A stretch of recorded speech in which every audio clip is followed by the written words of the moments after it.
ஓம் நம சிவாய நமக. தென்னாடுடைய சிவனே போற்றி, எந்நாட்டவர்க்கும் இறைவா போற்றி. நம்மளுடைய வீட்டில் பச்சை கற்பூரம், கிராம்பு, ஏலக்காய் இதெல்லாம் நம்ம சரியாக பயன்படுத்தும் பொழுது பார்த்திங்கன்னா நம் வீட்டில் பணவரவு, செல்வ வளம் அப்படிங்கிறது அதிகரிக்கும் அப்படிங்கிறது தான் நிதர்சனமான உண்மை. அந்த மகாலட்சுமியின் அனுகிரகத்தை அவ்வளவு எளிதாக பார்த்திங்கன்னா யாராலுமே பெற முடியாது. புண்ணியம் செய்தவர்களால் மட்டுமே இந்த கலியுகத்தில் பார்த்திங்கன்னா கஷ்டமில்லாமல் நம்மளால் வாழ முடியும். அதாவது நம்ம அளவுக்கு அதிகமாக சொத்து சுகங்களை சேர்த்தாலும் கூட இந்த உலகத்தில் நம்ம உயிர் பிரிந்ததுக்கப்புறம், நம்ம உடல்லிருந்து உயிரானது தனியாக போனதுக்கப்புறம் அது எல்லாமே நம்ம கூட வருவது கிடையாது. ஆனால் நம்ம செய்கின்ற அந்த நல்வினை தீவினை காரணமாக நம்மளுடைய கர்ம வினை மட்டும் எத்தனை பிறவிகள் நம்ம எடுத்தாலுமே தொடர்ந்து நம்ம கூட பயணம் பண்ணிக்கிட்டே தான் இருக்கும். அதனால் வாழும் பொழுது பணத்தை சேர்ப்பதற்கு நம்ம எல்லா மனிதருக்குமே ஆசை இருக்கும். பணத்தை சேர்ப்பதற்கு அவங்கள மாதிரி வாழணும், நிறைய பணம் சம்பாதிச்சு ஒவ்வொரு வாழ்க்கையிலையுமே ஒவ்வொரு மனிதனுக்கு இருக்கிறது ஒரு வாழ்க்கை, நல்லபடியாக வாழணும் அப்படின்னு ஆசை இருக்கும். அப்படி வாழ்கின்ற வாழ்க்கையை பார்த்திங்கன்னா நம்ம நல்ல வழியில் வாழும் பொழுது தான் நம்மளுடைய கர்ம வினைகளும் நல்லபடியாக நமக்கு கூடயே வரும். பணத்தை சேர்ப்பதற்கான ஒரு பரிகாரத்தை தான் நம்ம இன்றைக்கி தெரிந்து கொள்ள போகிறோம். ஆனால் அந்த பணத்தை எப்பொழுதுமே நம்ம நேர் வழியில் சேர்க்கணும் அப்படிங்கிறதையும் நினைவில் கொள்ள வேண்டும். நம்ம தவறு செய்து அந்த பணங்களை சேர்த்து ஆசை தீர நம்ம அனுபவிச்சுட்டு இறந்துட்டாலுமே அந்த ஆன்மா பார்த்திங்கன்னா அடுத்த ஒரு உடலை சேரும் பொழுது அது மிகுந்த கஷ்டத்திற்கு உள்ளாகும். அதற்காக தான் சொல்வது. அதனால் பணத்தை நல்ல வழியில் சேமிங்க. அளவுக்கு அதிகமாக இருக்கும் பொழுது நம்மளால் முடிந்த தானங்களை நம்ம அளிக்கும் பொழுது அந்த புண்ணியங்கள் நமக்கு பல வகையில் ஹெல்ப் பண்ணும். நம்ம இறந்ததுக்கப்புறமும் அந்த கர்மவினை நமக்கு நல்லபடியான வாழ்க்கையை கொடுக்கும். முக்தி அடையணும்னு நினைக்கிறவங்க எந்த ஒரு ஆசையுமின்றி நல்லது மட்டுமே செய்து கொண்டு வாழுங்க. நம்மளால் முக்தி அப்படிங்கிற ஒன்றை எளிதில் பெற முடியாது. நம்ம நல்ல கர்மவினைகளை சேர்க்க தான் அந்த முக்தியானது நமக்கு கிடைக்கப்பெறும். சரி, இப்போ வாங்க நம்ம பச்சை கற்பூரத்தை பயன்படுத்தி நமக்கு நேர்மறையான ஆற்றலை ஏற்படுத்தி வீட்டில் பணவரவு மிகுதியாகவும் அந்த பணம் வீட்டில் தங்குவதற்கும் வழிமுறைகளை நம்ம தெரிந்து கொள்ளலாம். சில பேருக்கு கர்மவினையின் பயனால் வீட்டில் பலவிதமான கஷ்டங்களும், அதில் முதல் கஷ்டமாக இருப்பது இந்த பண கஷ்டமாகத்தான் இருக்கும். கடன் சுமை, பணம் சார்ந்த அனைத்து பிரச்சனைகளிலிருந்து விடுபட வேண்டுமென்றால் மகாலட்சுமி தாயாரின் அருளை நம்ம வீட்டிற்குள்ளே கொண்டு வரணும். அது எப்படி கொண்டு வரணும் அப்படிங்கிற ஆன்மீக சார்ந்த பதிவை தான் நம்ம தெரிந்து கொள்ள போகிறோம். நம்மளுடைய சேனலுக்கும் முதன்முறையாக வரவங்க சப்ஸ்கிரைப் பண்ணி மறக்காமல் உங்களுடைய நண்பர்களுக்கும் இந்த பதிவானதை பகிர்ந்து கொள்ளுங்கள். பச்சை கற்பூரம் என்றாலே பார்த்தீங்கன்னா பணத்தை ஈர்க்கும் சக்தி படைத்தது என்பது பொதுவாக நம்ம அனைவருக்கும் தெரிந்தது. காலங்காலமாக செல்வம் கொளிக்கும் இடங்களில் எல்லாமே இந்த பச்சை கற்பூரம் முக்கிய பங்கு வகிக்கிறது.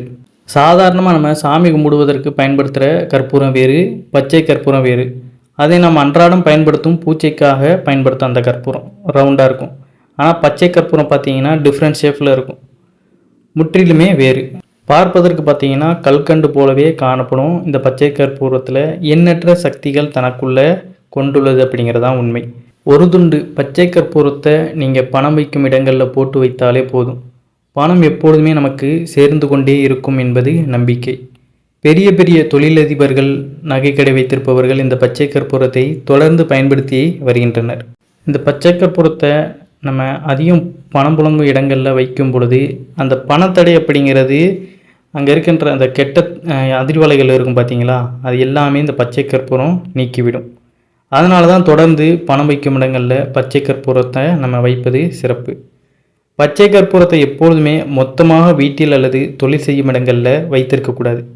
ஒரு சிறு துண்டு பச்சை கற்பூரத்தை தண்ணீரில் போட்டு சிறிதளவு மஞ்சத்தூள் சேர்த்து வீட்டில் வரவேற்பறையில் அனைவருக்கும் தெரியும்படியில் நம்ம வைத்து விடுவது நல்லது.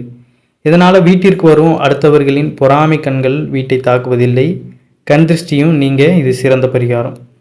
நம்ம வீட்லேயுமே பூஜை அறையில் பார்த்திங்கன்னா ஒரு சிறிய கற்பூர அந்த துண்டை எடுத்து ஒரு கிண்ணத்தில் அதற்கென்று நம்ம தனியாக வாங்கி வச்சு அந்த கிண்ணத்தில் அது காலியாக நம்ம தொடர்ந்து வைத்து கொண்டே வரலாம். அது எப்படி காலியாகுன்னு பார்த்தீங்கன்னா பச்சை கற்பூரம் காற்றில் கரையும் தன்மை கொண்டது. அந்த அந்த மனமானது பார்த்திங்கன்னா அப்படியே காற்றில் வீடு முழுவதுமே பரவ செய்யும். அதனால் அதை நம்ம ஒரு கிண்ணத்தில் பூஜை அறையில் வைப்பது மிகவும் நல்லது. அந்த நேர்மறையான பாசிட்டிவ் வைப்ஸ் பார்த்திங்கன்னா நம்ம வீட்டு முழுக்க பரவும். அது நமக்கு நல்ல ஒரு நேர்மறையான ஆற்றல் கொடுக்கும். வீட்டிலையுமே அந்த லக்ஷ்மி கடாசத்தை பெருக்க செய்யும். நம்ம இப்போ பச்சை கற்பூரத்தை பயன்படுத்துகிறோம். இப்போ பச்சை கற்பூரத்தை நம்ம கையிலே வச்சுருக்கோம், பர்ஸில் வச்சுருக்கோம், மணி பர்ஸில் இல்லை எல்லா இடத்துலையுமே வச்சுருக்கோம், பணம் புழங்குற இடத்துல. அதை வைத்தால் மட்டும் நமக்கு செல்வங்கள் சேராது. நம்மளுடைய முயற்சியும் நமக்கு கூடயே உறுதுணையாக இருக்கணும். இப்போ எல்லா வகையான நம்ம விளக்கேற்றுறதும் எல்லா வகையான பரிகாரங்களுமே ஒரு வகையில் நமக்கு சீக்கிரம் பலன் கொடுக்கும் வகையில் இருப்பதற்காக தான். அதற்காக நம்ம இதை செய்த உடனே சும்மா உட்காந்துட்டோம், பச்சை கற்பூரத்தை நம்ம பண அறையில் வச்சுட்டோம், அந்த பணப்பெட்டியில் வச்சோடனே பணம் தானாக வந்துடாது. நம்ம அதற்கான வேலைப்பாடுகளில் ஈடுபடும் பொழுது தான் அது கிடைக்கும். அதையும் நம்ம இங்கே பதிவு பண்ணிக்கிறோம். சில பேர் சொல்லுவாங்க, நான் என்னெல்லாமோ செய்கிறேன், எதுவுமே கிடைக்க மாட்டேங்குன்னு. அதற்கூட தொடர்ந்து நம்ம முயற்சிகளையுமே அந்த நம்பிக்கையோடு செய்யும் பொழுது தான் அதற்கான பலன் கிடைக்கும். அதனால் இந்த ஒரு பரிகாரத்தை செஞ்சிட்டோம், அவ்வளோதான் நமக்கு பணம் வந்துடும், நம்மளுக்கு கூரையிலேருந்து கொட்டும் அப்படிங்கிற மாதிரிலாம் எண்ணத்தில் நம்ம இருக்கக்கூடாது. இது எல்லாமே நமக்கு ஒரு உந்து திசை போல். இப்போ நம்ம ஒரு தொழிலில் நல்லா போய்கிட்டு இருக்கோம், திடீர்னு ஏதாவது ஒரு சறுக்கல் தடங்கள் வரும்ல, அதிலிருந்து காப்பாற்றுவதற்குத்தான் இவ்வாறான ஆன்மீகம் சார்ந்த விஷயங்கள் நமக்கு உதவிகரமாக இருக்கும். சில பேர் தொடங்குவாங்க, பெரிய லாஸ் ஆயிரும், அவ்வளோதான், அதில் பாதாளத்துக்கு போயிடுவாங்க. சில பேர் நல்லா வளர்ச்சி அடைந்து கொண்டே போவாங்க. அதற்கு பின்னாடி உள்ள அந்த தாற்பயத்தை அவங்க வெளியே காட்டிக்கிட மாட்டாங்க. ஆனால் அந்த வளர்ச்சியானது பெரிய லெவலில் இருக்கும். அதற்கு பின்னாடி அவங்க எவ்வளவோ விஷயங்களை செய்து கொண்டு தான் வருவார்கள். ஆன்மீகம் சார்ந்த விஷயங்கள் எல்லாமே பார்த்திங்கன்னா அவர்களுக்கு அந்த உறுதுணையாக அவர்களை மேலோக்கி கொண்டு போய் கொண்டே இருக்கும். அதனால் எப்பொழுதுமே நம்மளுடைய பர்ஸ்லேயும் சரி, அரிய கைப்பைகளில் சிறு துண்டு பச்சை கற்பூரத்தை வைத்திருப்பது பண சேர்க்கை கொண்டு போகணும் தான். நம்மளுடைய முயற்சியும் இருக்கணும், அதுவும் நமக்கு ஒரு வித ஹெல்ப் பண்ணும். பச்சை கற்பூரம் தெய்வீக மனம் வீசக்கூடியது. அவற்றில் இருக்கும் தெய்வீக சக்தி செல்வ செழிப்பை உண்டாகும் என்பது ஐதீகம். நீங்கள் பணம் வைக்கும் பெட்டி அல்லது பீரோவில் ஒரு சிறு துண்டு கற்பூரத்தை பணத்தின் மேலே போட்டு வைங்க. அது நல்லா நமக்கு நம்ம செய்கின்ற விஷயங்களில் நல்ல ஒரு முன்னேற்றத்தை ஏற்படுத்தும். பணவரவை அதிகரிக்க செய்யும் பச்சை கற்பூரம் உடலுக்குமே நன்மை செய்யக்கூடியவை தான். இனிப்பு பதார்த்தங்கள் செய்யும் கடைகளில் பார்த்தீங்கன்னா லட்டு போன்ற இனிப்பு வகைகளையுமே சிறிதளவு பச்சை கற்பூரத்தை சேர்த்து தான் செய்வாங்க. நம்ம வீட்டு பூஜை இலையிலையும் பார்த்தீங்கன்னா தயார் செய்யும் சர்க்கரை பொங்கலில் ஒரு சிறு துண்டு பச்சை கற்பூரத்தை சேர்த்து நம்ம செய்யலாம். பச்சை கற்பூரம் சளி, இருமல் போன்றவற்றை முற்றிலுமே நீக்கும் தன்மை கூடியது. இருப்பினும் அதை பயன்படுத்தும் அளவு என்பது மிக குறைந்த அளவு தான் நம்ம பயன்படுத்துவது நல்லது. அது பார்த்திங்கன்னா பச்சை கற்பூரம் எல்லாமே ஸ்வீட்டில் எல்லாத்துலேயும் போடுறாங்கன்னா அது கொஞ்சமாக தான் நம்ம பயன்படுத்தணும். அது சீனி கல்கண்டு மாதிரி நம்ம அதை சர்க்கரை மாதிரி யூஸ் பண்ணக்கூடாது, கொஞ்சமாக தான். அந்த மனதிற்கும் அதில் உள்ள அந்த ஆற்றல் நம்ம சாப்பிடும் பொழுது உள்ளே உள்ள அந்த நோய் எதிர்மறை ஆற்றல்களை நீக்கிவிடும். பச்சை கற்பூரத்தை சிறிதளவு தேங்காய் எண்ணெயிலையுமே கலந்து தலைக்கு தடவி வருவதனால பொடுகு தொல்லையும் நீங்கும் என்பது உண்மை. குறிப்பாக பார்த்தீங்கன்னா பூஜை அறையில் ஒரு சிறு செம்பு அல்லது பித்தளை கிண்ணத்தில் 4 துண்டு பச்சை கற்பூரத்தை எப்போதுமே வைத்திருப்பது லக்ஷ்மி கடாசத்தை உண்டு பண்ணும்.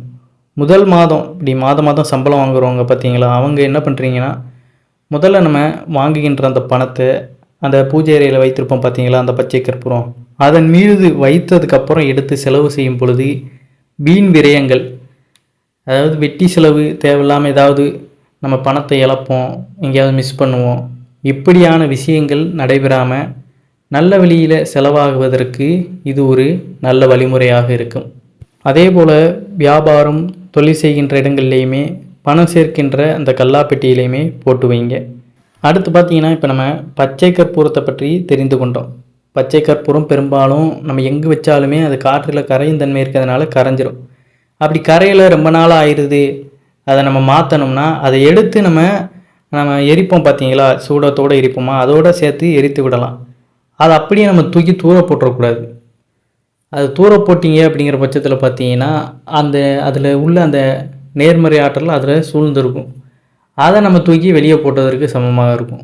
அதை என்ன பண்ணணும்னா நம்ம பச்சை கற்பூரம் ஏற்றுவோம்ல, அதோடு சேர்த்து நம்ம அதை கொளுத்தும் பொழுது அது அப்படியே எரிந்து அது வீடு முழுக்க பரவும். அதே போல் நம்ம ஏலக்காய், கிராம்பு இதையுமே நம்ம பயன்படுத்துவோம். இப்படி ஏலக்காய், கிராம்பு நம்ம பெட்டியில் வைத்திருப்போம், பர்ஸில் வைத்திருப்போம், இப்படி எல்லா இடத்துலையுமே நம்ம வைத்திருப்போம். அதுவுமே ஒரு சிறிது காலங்கப்புறம் கொஞ்சம் பழசான மாதிரி இருக்கும், நம்ம அதை மாற்றுவோம்.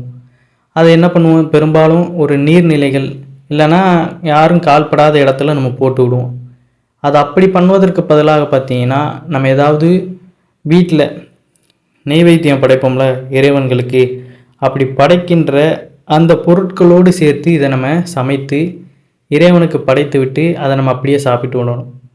எதனால் இதை பண்ணணும்? பழசாயிருச்சு, அதை ஏன் நம்ம தூக்கி போடக்கூடாது, கால்படாத இடத்துல இப்படி போடணும்னா அப்படி தானே செய்வாங்க அப்படின்னு கேட்டிங்கன்னா, அதில் பார்த்தீங்கன்னா அந்த உந்துதல் சக்தி, அந்த நேர்மறையான ஆற்றலானது அதில் அதிகமாக இருக்கும். அப்படி நம்ம அதை வெளியே தூக்கி போட்டோம்னா அதில் பூராமே அந்த சக்தி உள்ளது பூராமே வெளியே போயிடும். அதை நம்ம திரும்ப சமைத்து சாப்பிடும் பொழுது அது நமக்குள்ளேயே ஒரு பலன் ஏற்பட்ட மாதிரி தான். இது ஆன்மீக சாஸ்திரத்திலுமே ஒரு குறிப்பிடப்பட்டுள்ள ஒரு விஷயம். நம்பிக்கையோடு இதை நம்ம செய்து பார்க்கும் பொழுது அது பலனும் நமக்கு கிடைக்கும். இல்லை அப்படிங்கிற பட்சத்தில் பார்த்தீங்கன்னா, இது செய்ய முடியலை, அதை நீங்கள் பயன்படுத்தலை, சாப்பிடலை அப்படிங்கிற பட்சத்தில் இந்த கிராம்பு, பட்டை, சோம்பு போன்ற இந்த ஏலக்காய் இதெல்லாம் பார்த்தீங்கன்னா பீரோவில் நம்ம வைத்திருக்க இடங்கள்லையுமே அதிகம் சேர்ந்துருச்சுன்னா அதை எடுத்து மிக்சியில் அரைச்சி அதை தண்ணீரில் கரைச்சி கூட நம்ம அப்படியே சும்மா வீடு முழுக்க தெளித்து விடலாம். இல்லைன்னா அதை கரைச்சி சாம்பிராணி தூவம் போடுவோம்ல, அதோடு சேர்த்து அப்படியுமே நம்ம செய்யலாம். எல்லா வகையிலேயுமே அது நல்ல ஒரு எனர்ஜியை கூடியது தான். அதை நம்ம தூர போடக்கூடாது. அதற்காக நம்ம இப்படி பயன்படுத்தி கொள்ளலாம் அப்படிங்கிறது. ஏன்னா கொஞ்ச நாளுக்கு அப்புறம் அது பழசாயிரும். இதை என்ன பண்ணணும்னு சில பேருக்கு தெரியாது. அதற்காக இப்படி செய்வது. நம்ம இதை தூக்கி போடும்போது கூட பார்த்தீங்கன்னா வீட்டில் உள்ள லக்ஷ்மி கடாசமானது வெளியே செல்லும் அப்படின்னு ஒரு ஐதீகம். அதனால தான் இதை திரும்ப மறுசுழற்சி பண்ணி நம்ம பயன்படுத்தி கொள்ளணும் வீட்டிற்குள்ளேயே அப்படின்னு சொல்வது.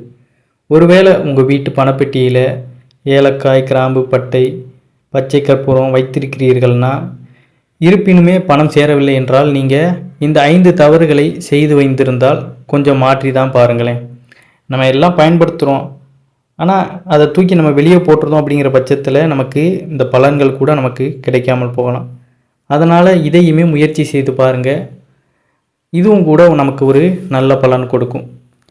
நல்ல பலன் கிடைத்தால் லாபம் தானே. நம்பிக்கை உள்ளவர்கள் மட்டுமே நம்பிக்கையோடு செய்து பலனடைய வேண்டும் என்ற கருத்தோடு இந்த பதிவினையும் நிறைவு செய்து கொள்கிறேன். பொதுவாக பச்சை கற்பூரம் எல்லா இடத்துலையுமே பயன்படுத்துவது மிகவும் நல்லது. அதனுடைய முக்கியத்துவத்தை அறிந்து செயல்படுங்க. அது கரையலை அப்படிங்கிற பட்சத்தில் கற்பூரத்தோடு போட்டு எரித்து விடுங்க. மற்றபடி ஏலக்காய், கிராம்பு இதெல்லாம் பொடி செய்து திரும்ப அதை சாம்பிராணி தூவம் காட்டுவதோ வீட்டிற்குள்ளேயே நம்ம அதை சும்மா தெளித்து விடுவது நல்லது. இதனால் கூட நம்ம இந்த தவறு செய்தனால் கூட பார்த்திங்கன்னா சில நேரங்களில் நமக்கு பண ஈர்ப்பு நடக்காமல் போகலாம். இதுவும் ஒரு காரணமாக அமையலாம். நம்பிக்கையுள்ளவர்கள் இதையுமே செய்து பாருங்கள். பல வழிகளில் பல வழிபாடு முறைகளை, பல பரிகாரங்களை செய்து கொண்டு தான் வரோம்.